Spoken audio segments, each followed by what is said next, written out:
What's up, everybody? My name is Jacob Hardison, and today we're going to talk about the all-new Sparko F8 Nitro Buggy.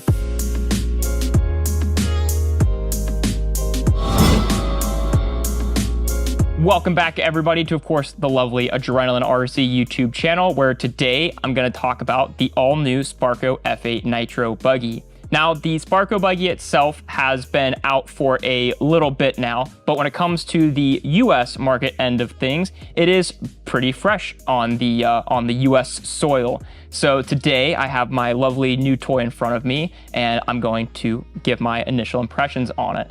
Now, this is going to be a little bit different of an initial impressions video, just because in the past ones, I've actually driven the vehicles at that point, so I can give an idea of a more well-rounded view of the build and then the driving characteristics of it. Whereas I feel like with this one, because the car is still very fresh in the overall scheme of things, I would give my still what I did build-wise, like what engine I've got, servos, batteries, stuff like that. But I want to talk about how I feel about the build, how I feel about the quality of the car, how it all went together, and give a more in-depth view of that. Then later on, go and actually talk about what the car drives like, what it feels like on the track, how long it takes to break in, what driveline wear looks like, and kind of do that later on, basically. So I've got a couple of lists in front of me here that you can't see, but they are right here in front of me of different things I want to go over. Some good things, some bad things, but I want to give, like I said, the most well-rounded view of the vehicle itself and how I feel about it. So to jump straight into things here, we'll get the easy part out of the way, which is of course going to be just what I have going on here. So kit-wise, I built it pretty much exactly to kit, with the exception of the rear D block. It did call for a little bit of extra toe, so I did follow Lee's rear pivot setup, and I went ahead and went center dot in the C block, and then I went center down on the D. And then I think other than that, the only real change that I made is I did put an 8-hole bypass piston in it, just because that's just what works here at Adrenaline and what works on the surfaces that I'm going to be driving on the most. So take that with a little bit of grain of salt. Obviously, depending on what surface you're on, that could vary a little bit. But for me, those were the two kind of initial changes. And then I guess I do have a different wing on here. I do have my lovely J Concepts Razor wing, and we are currently just using the stock kit body with a one color spray bomb because I haven't had the chance to get a body painted yet. But I will have, again, Mr. Setzer down at Setzer RC Art down in Florida. I'll have him paint me up a nice fresh body here in the near future. But for right now, we are stuck with the blue bomb. Now to jump into the inside here of the car, very carefully pull this body off, set it off to the side. Not a whole lot of craziness to talk about in here. My servo setup is a little bit different than what I've had in the past. These are going to be two Sablock servos. We're waiting on getting more USRC servos in. So these are just servos that I happen to have laying around that had good torque values, good speed numbers. So I figured I'd go ahead and use them. And I did do a 1211 as my steering, and then I believe it's a 2210 as my throttle. Inside the radio box itself, I've got a ProTech 2300 milliamp hour battery. I've got my Sonwell receiver. I don't quite have my switch yet. I'm waiting on that to come in, but I am going to put the expert button in there just because it is what directly drops in. Engine-wise, I do have my trusty old Dakota Fend Ultimate engine with the pipe and manifold that comes with that combo, which is an 80mm header, and then the pipe itself is a 2142. Same thing like the pistons, take that a little bit with a grain of salt, just because, again, depending on what track you're on, what surface you're on, you may change that ever so slightly, but that is what I've got going on here. And then just a standard air filter. The one that comes with it is one of the big giant oval ones. I have a bunch of this low C style filter still, so I did swap over to that. But I think that just about covers everything on the inside. The clutch, even though I did just do a clutch build video on a 4-shoe ProTech clutch, I did go ahead and build this with the 3-shoe clutch in it, and I will have a video soon enough on how to build and get that all set up. It's very similar like shimming process, but the build itself is definitely quite a bit different, but I did use that as just the kit setup. And I figured worst case scenario, I have some break-in time to go through, so might as well use that during break-in time. I might stick with the 3-shoe clutch. I'm kind of up in the air, but I haven't fully decided yet. So now that we've gone over kind of what I've done to my car, now we can actually talk about the build end of things itself. And I've debated whether I want to start with the good things, the bad things, but as a general overview, I'm very happy with how everything went together. The fit and finish was super solid. I mean, nothing ultra out of the ordinary, and definitely nothing that I would be saying, oh my gosh, this is terrible, it needs to change. Everything overall went together pretty smooth. I did keep in mind that this is a newer company, so there were a couple of extra little tidbits that I had to do, like some extra arm reaming and stuff. But other than that, generally speaking, everything went together very smoothly. Little tight, but overall a very smooth build. The manual was easy to look at, easy to follow, nothing crazy there at all. So I'm very happy with the overall quality of the kit, I guess is the easiest way to say. Good quality parts, good quality aluminum. Everything definitely feels as it should in an 8 scale Nitro buggy, or just 8 scale buggy in general.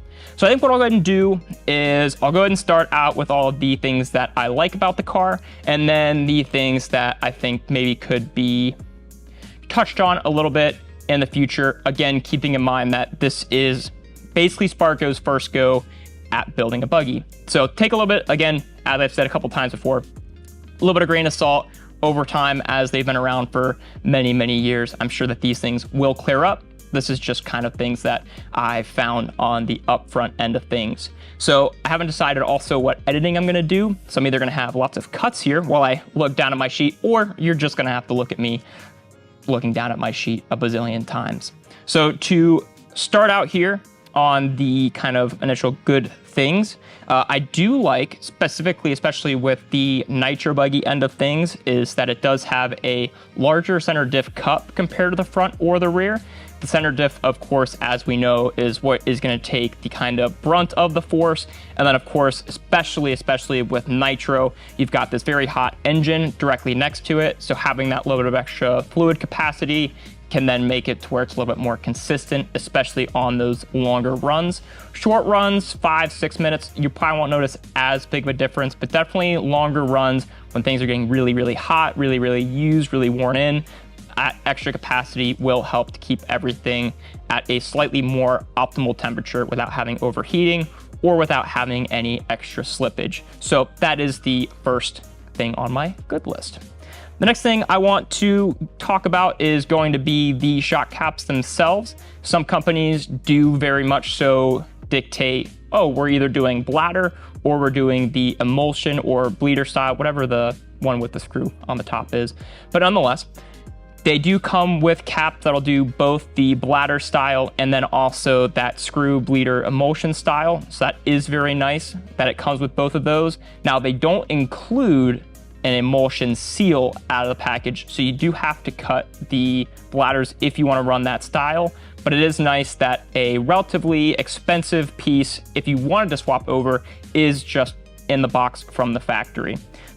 Next thing that I've got on the list is going to be the actual driveline itself. I appreciate that it does come with universals all the way around, so it comes with the most free drivetrain, which is going to be very nice for Nitro, especially because you get to optimize your fuel mileage. And then I also feel like that generally stateside, at least, I can't talk for overseas, but we pretty much use universals anywhere and everywhere. Very rarely do I ever see CVs kind of start to pop up.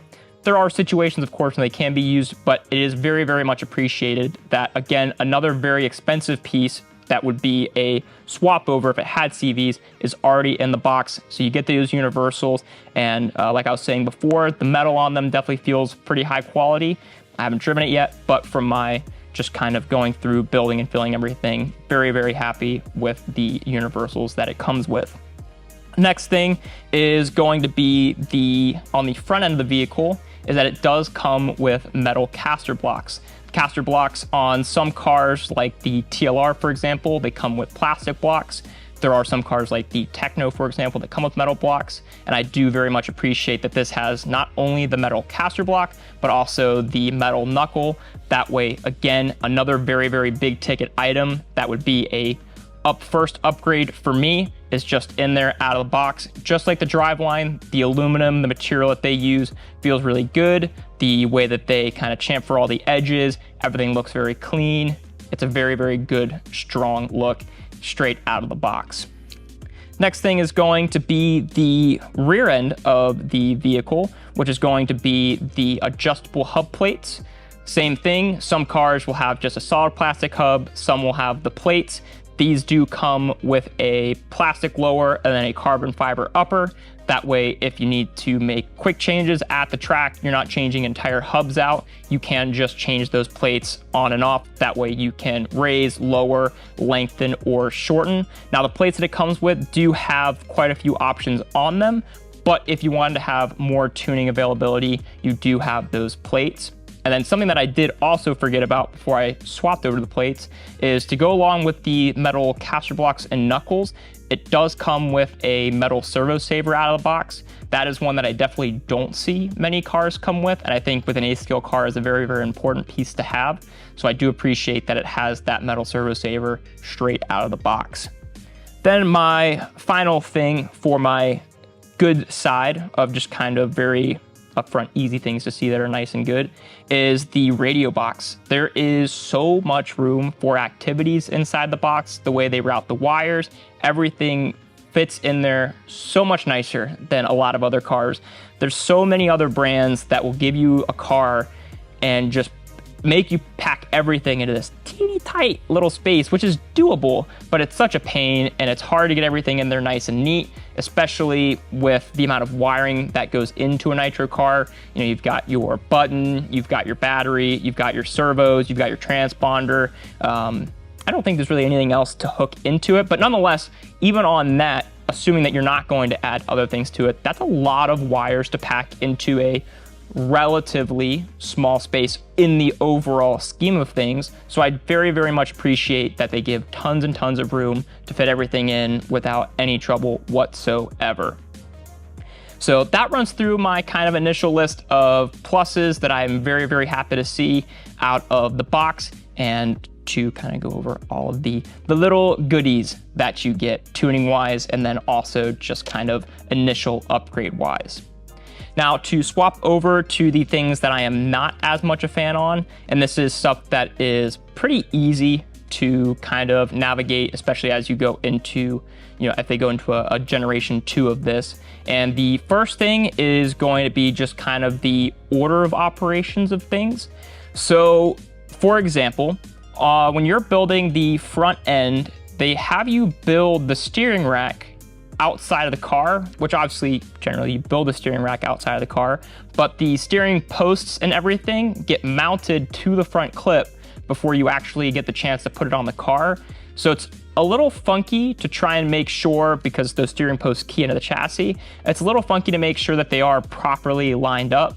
I was able to get it in there without any sort of problem at all, but definitely something that takes a lot of patience. And then also, because of putting the steering rack on before, there's a bunch of little shims and bearings that they have you put in there, and I'll show you guys all that either via the manual or I'll pull it apart and show you. But there's so many little bits and pieces that go into that you're kind of holding this very loose, odd to manage piece that is also very movable, and then also try to mount it onto the car all at once. So nothing that is crazy alarming or can't be dealt with, but I think that it definitely should have been moved further back, closer to when we're actually mounting the clips. So the build for the steering rack can be wherever, but definitely when you start to put everything together, you put it on the front clip and on the chassis, I think that should be pushed a little bit further back. And that was, I think, my big thing for the order of operations. Everything else went very smooth, but I think that definitely could be moved around. Next thing on my list is going to be the fact that there are 4 different pills. Again, just like I said before, I'll show you what those are, but there are short, small pills, there are long, small pills, then there's fat short pills, and then there's the pills that actually mount the upper arm. Why we need all of those different pills, I have absolutely no idea. I do plan on chatting with Mr. Lee Setzer about it just to see if I can get a little bit more input on it. But as an initial build, it definitely seemed kind of funky. I think that with the front upper arm, that obviously definitely needed a slightly different pill because the pill mounts from the front. That makes sense. But to have 3 different pills between the A, B, C, and D block just seems a little overkill and seems very confusing.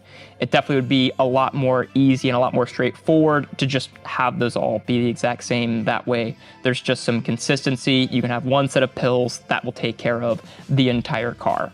So again, nothing that is ultra catastrophic by any means, but definitely something that, you know, over the span of ownership of the car could be a little bit upsetting. And then definitely on the initial build, if you're not expecting it, it's a little hard to figure out which pill actually goes where, because even though there's a small one and a big one, they're still fairly close in size. So I definitely spent a little bit of time just, oh, that one fit, oh, that one didn't fit. But I did eventually get it all squared away. The next thing on my list is just going to be kind of odd shimming. So what I mean by that is, like I was talking about with the steering rack, there are 2 little shims on the top of one side and 1 little shim on the top of the other side. Not entirely sure why those are there, because it's not something that I see a lot on other cars. Obviously, it's because the spacing of the stuff is slightly off from one side to the other, but I'm not sure why that spacing is necessarily off. Something that, you know, maybe is very specific to this car, but I'd imagine it's something that isn't necessarily needed because there are so many other cars that don't have it. Not a big problem, but definitely a little bit funky. And if you lose one of those shims, then it's kind of annoying to deal with, and they're very small, they're very hard to find. So just kind of a little bit funky.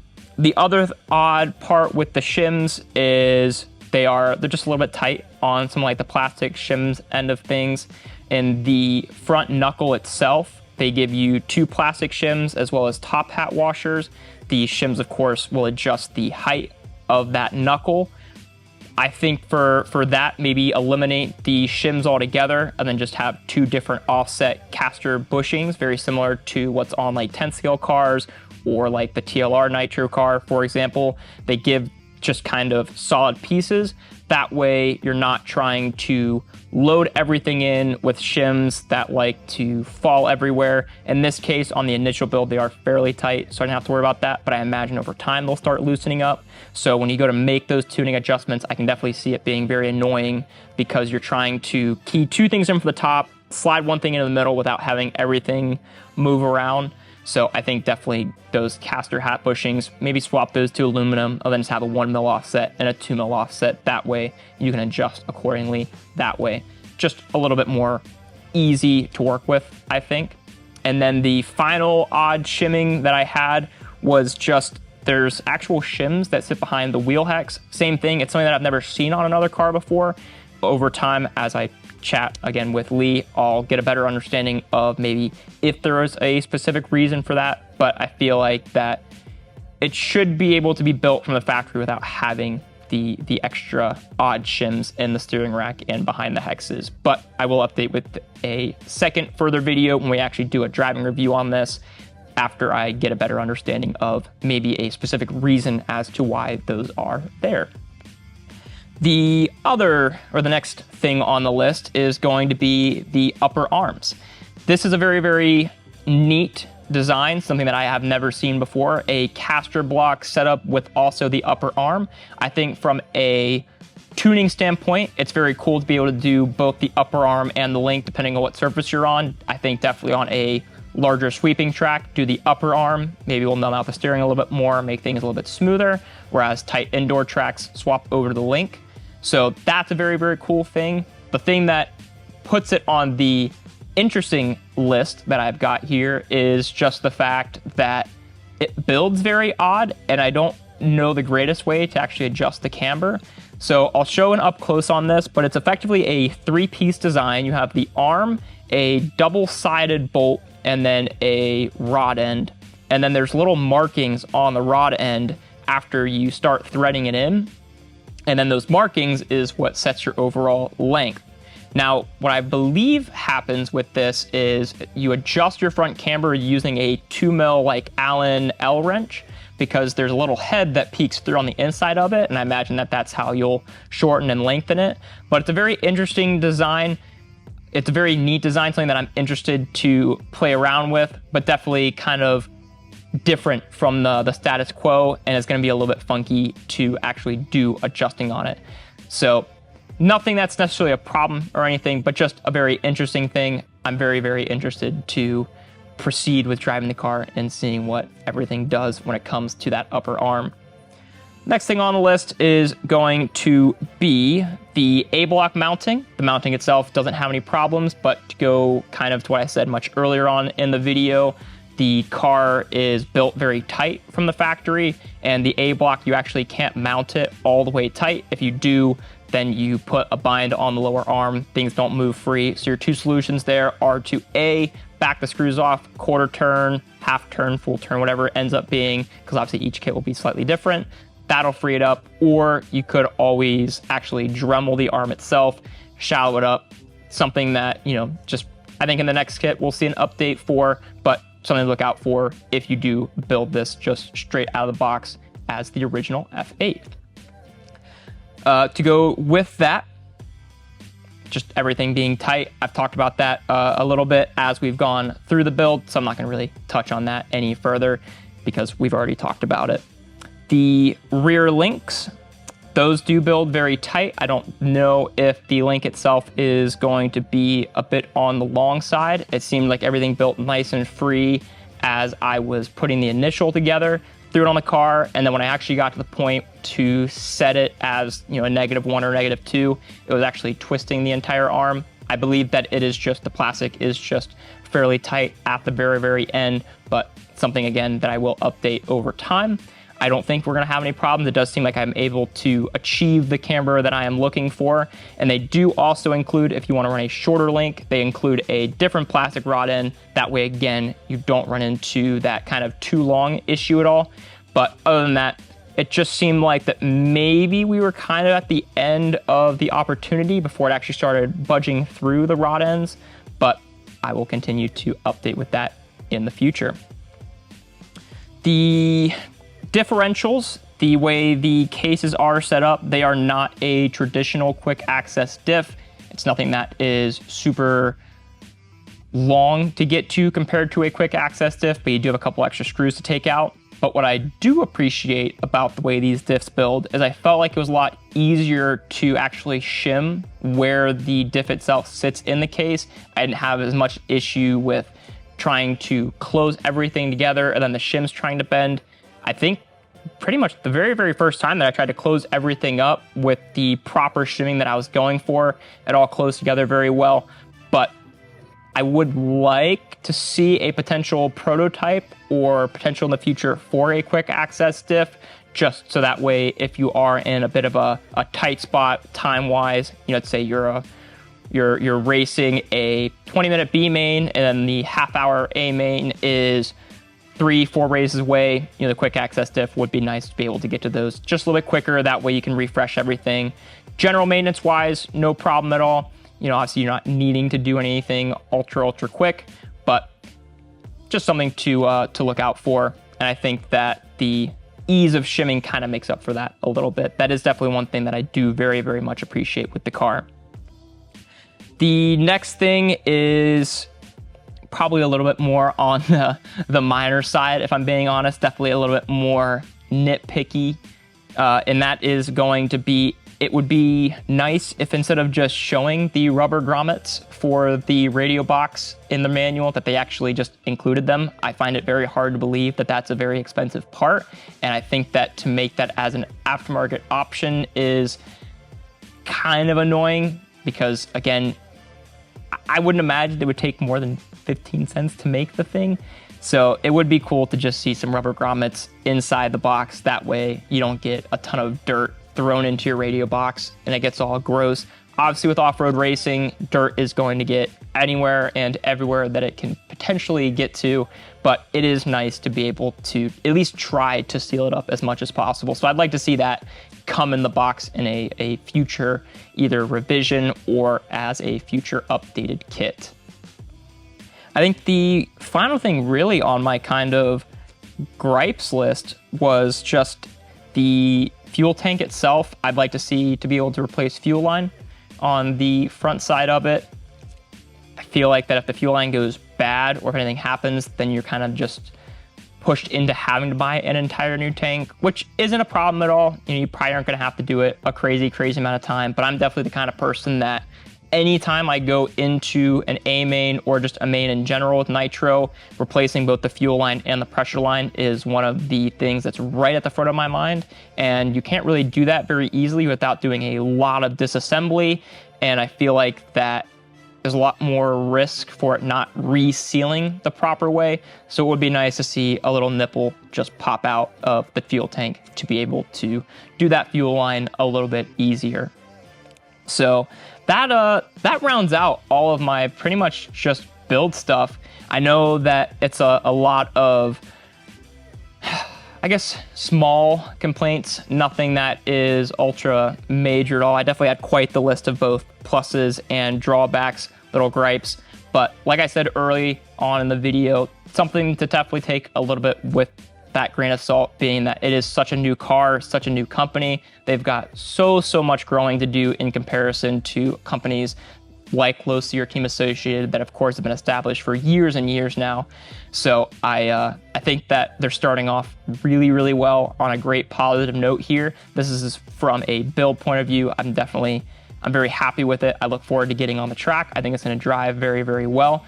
The design of it is showing me things that I like from other cars. One of the kind of initial things that I see out of it is, I think back to when I ran the Hot Bodies D817, D819, a lot of those tuning style and design styles have been put into that, or into this, I guess would be the better word. And that was probably one of my favorite Nitro buggies to drive to date. So I'm very excited to get this on track, see what it does, do a little bit of tuning with it, get back into the Nitro scene now that it's been a little bit now. So lots of good things to come with this. I do want to try to get some on-track driving videos after I get everything broken in. And then of course, we'll round everything out at the end with a lovely review, which should be a little bit shorter now because we've knocked out a lot of the true initial stuff on this video here. So if you guys are interested in picking up a Sparko car, I do have a bunch of them in stock here at Adrenaline, and then we are of course stocking a ton of different parts now to support the vehicles because they do seem to be taking off pretty well here at Adrenaline and then also just around the area. So very excited to start a new adventure with a new car. Thank you guys for joining me today. I hope that you enjoyed my super duper rambling that I went through. If you didn't, well, I guess that just is what it is. I'll try better next time. But thank you again for hanging out with me, and we will see you next week for an all new video.